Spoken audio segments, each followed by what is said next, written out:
न'खराव दुखुथिया मानसिफोर बै मानसिफोरखौ गावनि पार्लारावनो दोननानैहाय खामानि फोरोंनानै दा खामानि मावहोगासिनो दङ आरो बिसोरनो बेथनबो होगासिनो दङ बेयाव फैनानैहाय पार्लार खुलिनो गोसो जादोंब्ला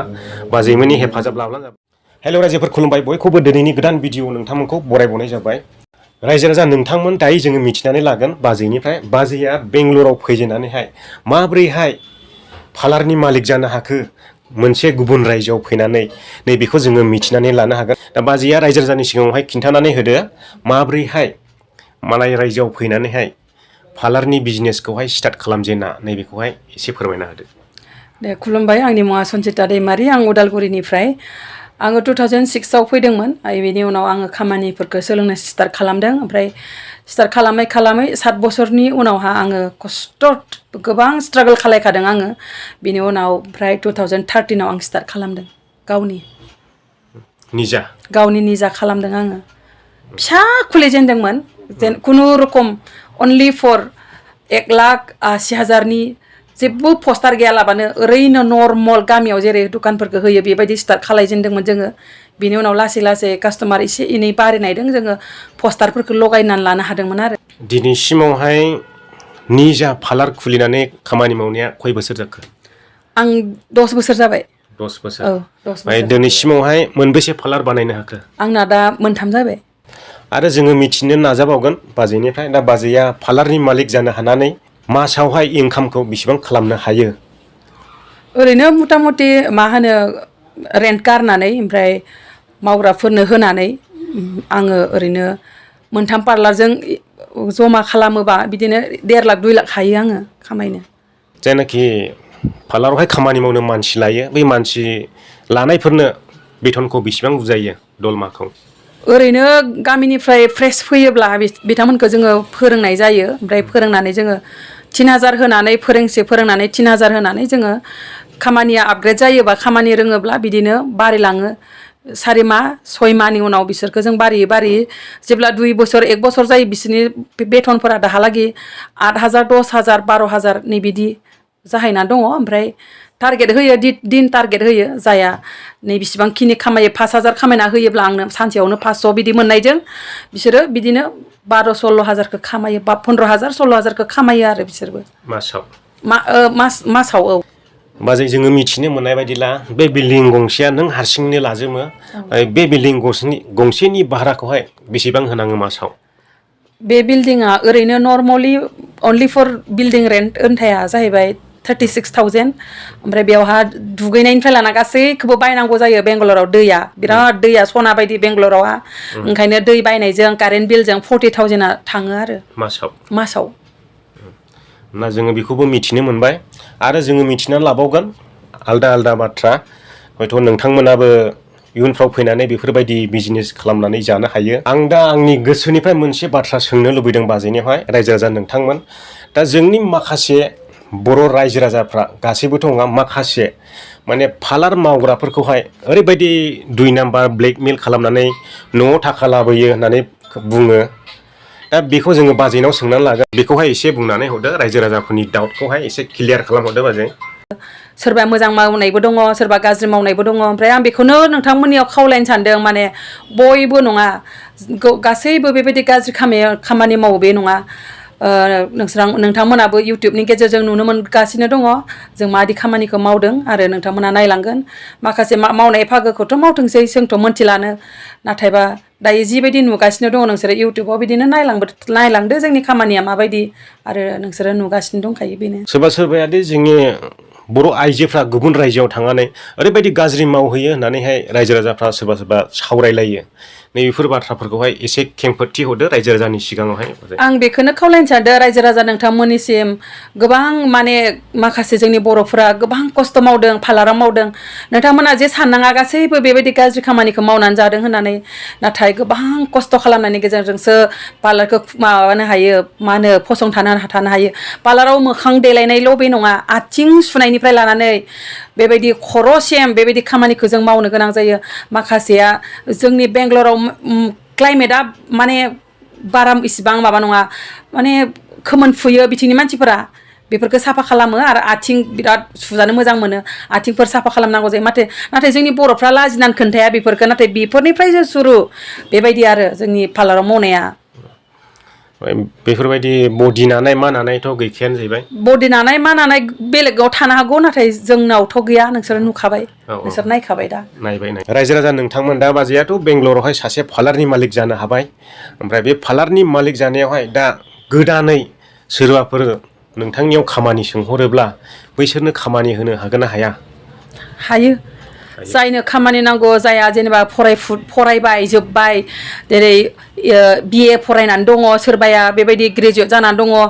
गामिफ्राव बेबायदि साख्रिखौ नागिरबाबो मोना फैसा होनांगौ जायो ओमफ्राय बिसोरो न'आव हाया गोरिबथार आंनियावनो सानै साथाम दंखायो दायो गासैबो बिसोरो ग्रेजुवेट जाखानाय न'आव गोरिबथार गैया सोरबा बिमा थैजानाय सोरबा बिफा थैजानाय बेबायदि रोखोमनि सिख्लाफोर दङ दिनै बिसोरो खामानिखौ मावनानै जागासिनो दङ दिनै हसायैनो जुदि खस्थ' खालामोब्ला दिनै साकरि गैयाब्लाबो साकरि नङाब्लाबो दिनै बेबायदि मावनायजोंनो सासे बेबायदि मोजां मानसि जानो हायो खामायनो हायो आरो बेबायदिनो गिदिर फैसाखौबो खामायनो हायो नै बेबायदि रायजो राजा नोंथांमोन दायो नोंथांमोना मिथिनानै लाबाय माने मोनसे खोथा दङ सोरखारि जबमाल' जब नङा होननाय माने प्राइभेट जबाबो जबानो आरो बे मोननैबो एखेयानो बेवहाय बेल' फारागथि प्राइभेट सोरखारि नैबेल' फारागथि नाथाय खामानिया एखेयानो आरो खामायनाया ना मा होननो बाजै सरकारनिसाय जुदि गभर्नमेन्ट साकरिनिसाय बुंनो थाङोब्ला प्राइभेटाव बांसिन दङ आरो बिजनेसाव बांसिन दङ नोंसोरो जाय आंनि आगैमोन फंबाय बिनानावमोन आं नोंथांमोनखौ एनकारेज खालामनो सानदों जे नोंसोरो साख्रिल'खौले होसोआलाबानो नोंथांमोना बेबायदि खस्थ' खालामनानै खानाय सिननायाथ' गाज्रि बेखौ सानालासिनो मानसिफोराथ' बुंखागोनखा ओंखायनो नोंथांमोनाबो सानदो नोंसोरबो माने आंबो बेफोरबायदिखौनो मावनानै सासे थाखा खामायनो होननानै थाखाया जेरावबो दङ नोंनि खस्थ' मावनायनि सायाव बाजैयाथ' हाबा जाबाय ना औ जाबाय हाबा जाबाय गथ' सासे दङ आंहा क्लास 8आव फरायगासिनो दङ चेन्नाइआव आं फरायहोगासिनो दङ गथ'खौ जाहाथे आंनि गथ'आबो आंनि बे खस्थ'नि गेजेरजोंनो आङो सासे बेबायदि गोरों गोरा खालामनो थाखाय आङो बेबायदि कर्नाटकायावनो देरदों बे गथ'आ ओमफ्राय आङो दायो चेन्नाइआव फरायहोगासिनो दङ बियो गासैबो बर' इंलिस कानाडा तामिल तेलुगु हिन्दी गासै भाषाखौबो रोङो आरो रायलायनो हाजोबखायो आरो देनां नोंसोरबो लोगो मोननो हागौ नोंथांमोना खोनाबाय मा होनलांखो फैबाय थानाय जोहोलाव सिख्लाफोरनो मा आइडिया हरनो सानो बाजैया एसे फोरमायहरदो आं बेखौनो नोंथांमोनखौ फोरमायहरदों जे सोरबाफोर गामिफोराव बेबायदि साख्रिफोर मोनालासिनो सोरबाफोर दङब्ला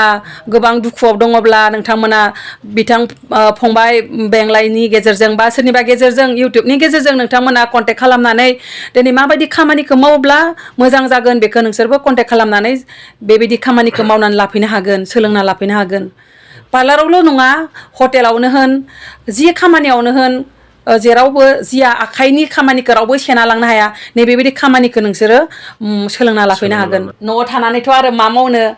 जिरायना थाबाबोथ' लाब गैखाया ओंखायनो नोंथांमोनाबो ओरैनो उदां बेरायालासिनो नोंसोरबो फैनानै दिनै बेंगलरफोर बायदि जायगायाव दिल्ली मुम्बाइफोर जायगायाव फैनानै नोंसोरबो हटेलाव बेबायदि खामानिफोरखौ संनायफोरखौ सोलोंनानै लांदो बिनि उनाव नोंसोरो गामिफोराव हटेल हैनो हागोन गुवाहाटीफोराव खुलिहैनो हागोन आरो नङाब्ला बेयावबो पार्टनारशिप हिसाबै लोगोफोरजों ज' जानानै नोंथांमोनाबो खुलिनो हागोन ओमफ्राय लास्टआव मोनसे खोथाबाव दा बे बेंगलर एरियायावहाय सोरबाफोर फैफेरि मानसिफ्रा बे बिउटि पार्लारखौ खुलिनो गोसो जादोंब्ला बेवहाय गावनि प्राइभेटलि खुलिनो गोसो जादोंब्ला बाजैमोना एसे हेफाजाब होनो हागोन ना हाया जागोन हागोन माने गोदान मा हिसाबैथ' गोबां प्रब्लेम जाखायो माबायदि एरियायाव खुलिब्ला मोजां जागोन बबेयाव खुलियाबा मोजां जाया बेखौथ' माने आइडिया मोनखाया गोदान मानसिफ्रा ओंखायनो जोंनियावबो सोंनो हागोन माबायदियाव खुलिबा माबायदि आरो बिसिबां थांथावना बेखौ जों खोन्थागोन जेबो नङा आरो बबेयाव लाइसेन्स लानांगौ जायो गासैयावबो जों मदद खालामगोन नोंथांमोना हेफाजाब बियोब्ला होगोन दा रायजो राजा नोंथांमोना जुदि बेयाव फैनानैहाय पार्लार खुलिनो गोसो जादोंब्ला बाजैमोननि हेफाजाब लाब्लानो जाबाय बिथांजोमोना मदद होगोन नोंथांमोना जेनाखि जायगाखौ मिथिया नोंथांमोनाथ' लकेसनफोरखौ मिथिनाय नङा बबेयाव खुलिब्ला बबेयावहाय कास्टमार जागोन नैबे लकेसनखौ नोंथांमोनाथ' आइडिया थानाय नङा बैफोरावहाय बे एग्रिमेन्ट बानायनाय बे लकेसन संनायफ्राव बाजैमोना मदद होगोन आंनि थ्रुयैबो आङो रायजो राजानिसिम बेखौनो बुंहरनो सानो जेनाखि नोंथांमोना सोरबा बुंहरो आंखौ फनावबो बुंहरो माने पार्लाराव थाग्रा मानसिफ्रा मोजां नङा होननानै बुङो नाथाय नैबेफोरखौहाय माने बेफोरबायदि सानलायनायखौ आंनिब्ला ज्राब गारनांगौ बे सन्देह होननाय सोदोबखौनो गारनांगौ आंनिब्ला माने बेयावहाय 100 फैयोब्ला 25% जानो हागौ नाथाय 75 गावनो मोजाङै मोजां मावना थांफिनो दा आंनिफ्राय आङो बेखौनो रायजो राजानि सिगाङावहाय खिन्थाहरनो गोसो जायो बाजैया नै दा गावनि नाजानायजोंहाय बेंगलरावहाय सासे साक्सेसफुल जानो हाबाय दा पार्लारनि मालिक जानो हाबाय दा बेसेबां थाखा खामायगासिनो दं बेवहाय बाजैनि आदाबो थायो फेमिलि गासैबो थाजोबो बेयावनो दा जोंबो बेवहाय आलासि जानो होननानै फैदोंमोन बाजैमोननि रुमावनो दाख्लै लोगो मोनलायनायलाय दिनैहाय कन्टेक्ट खालामलायनानै फैनाय जाबाय दा आलासि जाफैलायबाय जोङो बिसिनि रुम आरो पार्लार गासैखौबो नायजोब्बाय जोङो बेरायैहाय दा बाजैयाबो जोंखौ दैबायनानै दिन्थिबायबाय बाजैया दा सासेया बर' बिमा जानानै गुबुन रायजोआव फैनानै ओरैबायदि मोजां खामानि मावनो हादों दा पार्लार खुलिनानै आरो बेवहाय बेल' नङा दा जोंनि सेंग्रा सिख्ला जोङो नुबोदों बर' हारिनि जायफ्रानाखि खामानि मोनाखै आन्दायनानै दङ न'खराव दुखुथिया मानसिफोर बै मानसिफोरखौ गावनि पार्लारावनो दोननानैहाय खामानि फोरोंनानै दा खामानि मावहोगासिनो दङ आरो बिसोरनो बेथनबो होगासिनो दङ दा बिसोरबो बेजोंनो गावनि न'खरखौ मोजाङै सालायलांगासिनो दं ना बाजै औ नंगौ आं जों हाबा जादोंब्लाबो दा गावनि बिमा बिफा गासैखौबो बयखौबो जों नाहरो आरो बिदिनो सोरबाफोर खस्थ'आव थानायफोरखौ जोङो नाहरो आरो बिदिनो बिदि हेफाजाब होनाय दं जागासिनो दं आरो दा बेफोरबायदि हेफाजाब होलायला जोबोद बाख्नायथाव जोंनि हारिनि थाखाय माने गावजों गाव अनलायनाया बिराद खाथियाव नुसारलायनाय मोनो बेफोरबायदि हेफाजाब होलायला आरो जोंनि हारियाबो माने गुबुन हादोराव फैनानै गुबुन रायजोआव फैनानै बेफोरबायदि बिजनेस मावनो हादों बिराद गोग्गाथाव आरो खना खला दंबावो जानो हागौ जोंथ' मिथिजोबा जाहैबाय नेक्स्टआवहाय नोंथांमोना जुदि दङब्ला आरो नोंथांमोना भिडिअनि गेजेरजों फोरमायनो लुबैदोंब्ला जों बेयावबो थांगोन आरो नोंथांमोननि इन्टारभिउखौ जोङो लाहैगोन नोंथांमोना कन्टेक्ट खालामबानो जाबाय जोङो थांगोन बेयावबो जोङो बेयावनो फोजोबनोसै भिडिअखौ बाजैनिसिम बेखिनि बाथ्राखौ रायजो राजानि सिगाङाव फोरमायनायनि थाखाय रोजा रोजा साबायखर बावनानै बेयावनो दोनथ'बाय जोङो भिडिअखौ गोजोन्थोंसै रायजोफोर जय बर' हारिनि जय